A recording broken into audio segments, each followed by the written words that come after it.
apa hukum mengambil uang kredit di bank konvensional untuk buka usaha dan apa hukum memakan hasil dari usaha tersebut?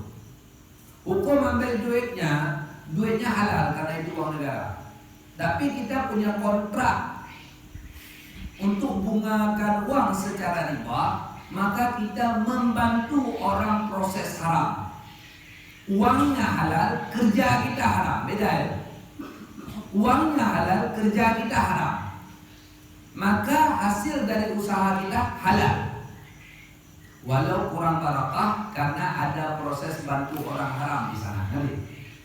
Beda dia uang haram dengan kerja haram. Nanti ya, beda. Kalau uang haram, contohnya daging babi. Kalau kerja haram, contohnya ikan. Tapi kena najis, tidak disucikan, kan beda.